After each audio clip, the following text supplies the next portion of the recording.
नमस्कार, मैं अशोक कुमार पांडे। स्वागत है आपका टीसीएच लाइव पर। हाजिर हूं इजराइल, फलस्तीन, लेबनान, ईरान, मिडिल ईस्ट और इसके बहाने सारी दुनिया की खबरें लेकर। इजराइल के अंदर तनाव बढ़ गया है। इजरायली अखबार यह खबर छाप रहे हैं कि इजराइल में टेंशन बढ़ गया है। अब वो टेंशन क्या है? आर्मी चीफ नहीं चाहते हैं कि गजा के साथ ऑल आउट वॉर में जाएं। कारण यह है कि जो उनकी सेना है, जो उनके जनरल्स हैं, वो बुरी तरह से फ्रस्ट्रेट हैं। जमीनी लड़ाई में 2 साल से जरा से इलाके में जमीनी लड़ाई चल रही है, घरों को गिराया जा रहा है, सब तबाह कर दिया गया, लेकिन लगातार इजराइल के सैनिक मारे जा रहे हैं, लगातार इजराइल के टैंक उड़ाए जा रहे हैं और 2 साल हो गए, एक होस्टेज ये नहीं छुड़ा पाए और ना ही गजा पर उस तरह का कब्जा कर पाए जैसा कब्जा इन्होंने सोचा था। पहले ही आर्मी चीफ, पुराने जो रिटायर्ड आर्मी चीफ हैं, मोसाद के चीफ हैं, आपके शिनबेट के चीफ हैं, ये सारे एक साथ आकर वीडियो मैसेज जारी कर चुके हैं कि इजराइल की हार तय है। पहले ही वो कह चुके हैं, जो आर्मी लड़ाई लड़ रही है उसके ऑफिसर्स जानते हैं कि हार तय है। अगर लड़ने गए तो सिर्फ और सिर्फ नुकसान होगा, हासिल कुछ नहीं होना है। इसके बावजूद नेतन्याहू लगातार गजा में जंग के लिए दबाव बना रहा है। हालत यह है कि उसका जो बेटा है, जो अमेरिका में बैठा है, जो कभी सेना में शामिल नहीं हुआ, वो आर्मी चीफ के लिए घटिया भाषा का इस्तेमाल कर रहा है। उसने आर्मी चीफ के बारे में उल्टा सीधा बोला तो जो डिफेंस मिनिस्टर कार्ड्स है, उसने कहा कि यह बात गलत है। नेतन्याहू के बेटे को उसने जवाब दिया। इस तरह का तनाव वहां अंदर चल रहा है। इसके साथ एक और खेल चल रहा है। नेतन्याहू के ऊपर करप्शन के केस हैं, भ्रष्टाचार के केस हैं, और जिस एजी ने इस केस में उसका जीना हराम करके रखा है, संसद से उस एजी को बर्खास्त करने का फरमान निकाला गया था। अब इसको चुनौती दी गई वहां के सुप्रीम कोर्ट ने, और सुप्रीम कोर्ट ने नेतन्याहू के इस कदम को, नेतन्याहू की इस कोशिश को, नेतन्याहू की इस साजिश को फिलहाल नाकामयाब कर दिया है। कहा है कि एजी अपने पोस्ट पर बनी रहेंगी। तो एक तरफ नेतन्याहू के खिलाफ मुकदमे नहीं रुक रहे, दूसरी तरफ वो जिस जंग में जाना चाह रहा है, उस जंग को लेकर लगातार अंदर विवाद चल रहा है। उसकी आर्मी ये नहीं चाहती है कि ये जंग हो। और आप खुद सोचिए कि आर्मी क्यों नहीं चाहेगी कि ये जंग हो।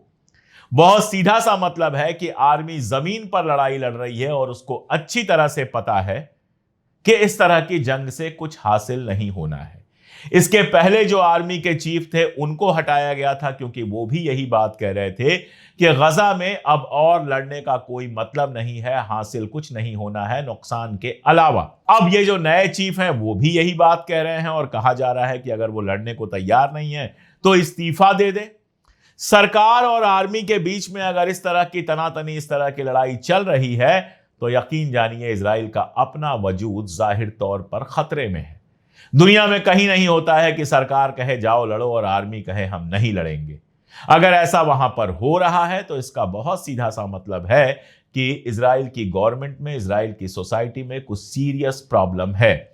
और हो रहा है ये इसलिए सच है क्योंकि ये कोई मिडिल ईस्ट के दूसरे अखबार छाप रहे हो, सिर्फ ऐसा नहीं है। इजराइल के अपने अखबारों में लगातार इस तरह की खबरें आ रही हैं। कहा गया कि कार्ड्स ने कहा कि आर्मी लड़ने को तैयार है, लेकिन साथ में ये खबरें भी आ रही हैं कि आर्मी के चीफ ने कहा है कि इस लड़ाई से कोई फायदा नहीं है, लड़ने की कोई जरूरत नहीं है।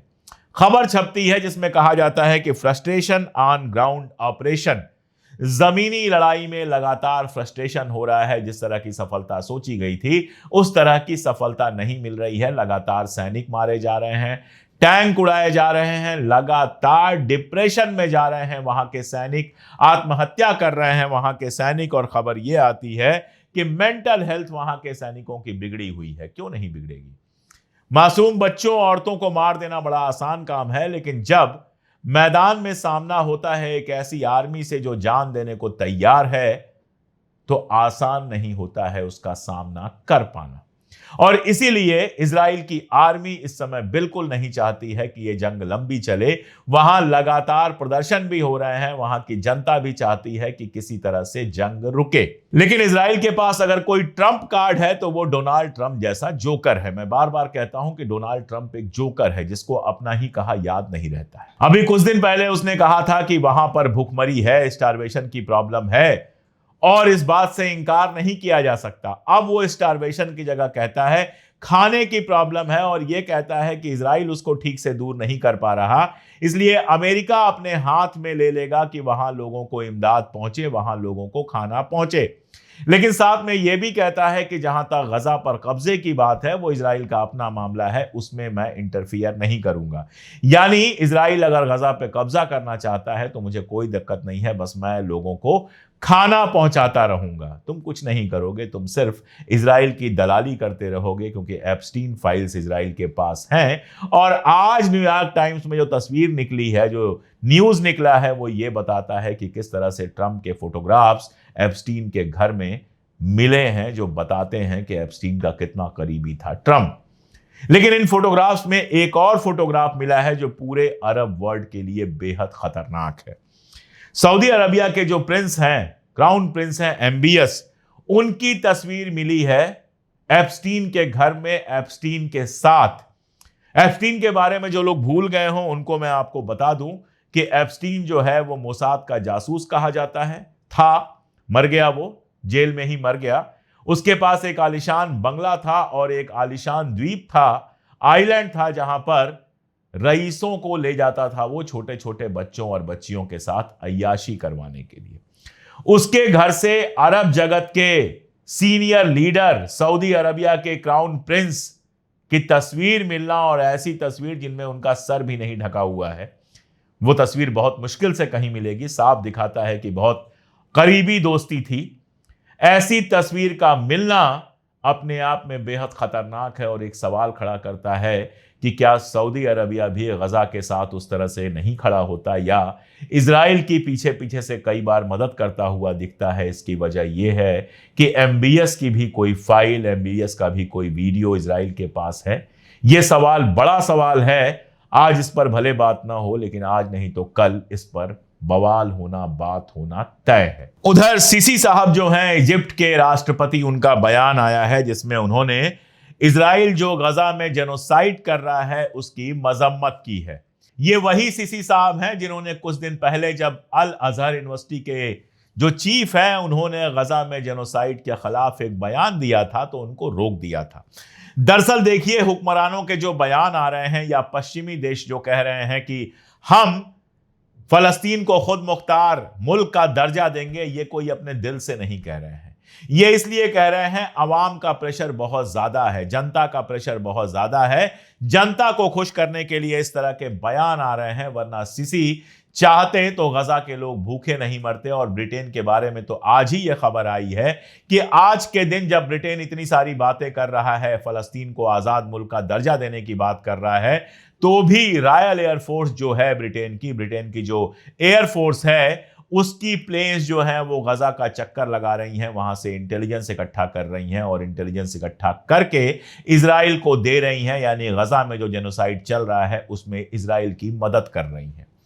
एक तरफ खुद मुख्तार मुल्क का दर्जा देना, दूसरी तरफ ये मदद करना, आप समझ सकते हैं क्या है। कुछ ही मुल्क हैं जो खुलकर इजराइल के खिलाफ और फलस्तीन के साथ आए हैं। उनमें से एक मुल्क है ग्रीस। एथेंस जो वहां का शहर है, उसके जो मेयर हैं, उन्होंने एक जबरदस्त जवाब दिया था इजराइल के राजदूत को। इजराइल का जो राजदूत था उसने शिकायत किया था कि यहां एंटी सेमिटिज्म हो रहा है। जहां भी इजराइल की मुखालिफत होती है, कहा जाता है एंटी सेमिटिज्म हो रहा है। तो ग्रीस के मेयर ने साफ साफ कहा कि जो मुल्क अपने यहां नागरिकों की हत्या करता हो, शहरियों की हत्या करता हो, हमें उससे ज्ञान नहीं लेना है।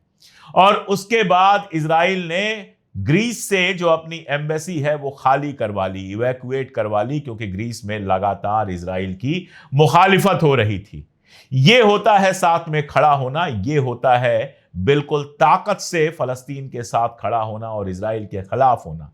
वरना एक हाथ से कहिए कि जेनोसाइड कर रहा है और दूसरे हाथ से इजराइल की मदद करते रहिए, ऐसे लोगों की मदद का कहीं कोई खास मतलब नहीं होता है। आप सोचिए, कल की घटना है कि 20 लोग गजा में मर गए। कैसे? क्योंकि जो एड जा रही थी वो खराब रास्तों से जा रही थी और ट्रक पलट गई। यानी रोज 100 लोगों को मारने का नियम बना रखा है इजराइल ने और पूरी दुनिया आंख बंद करके देख रही है।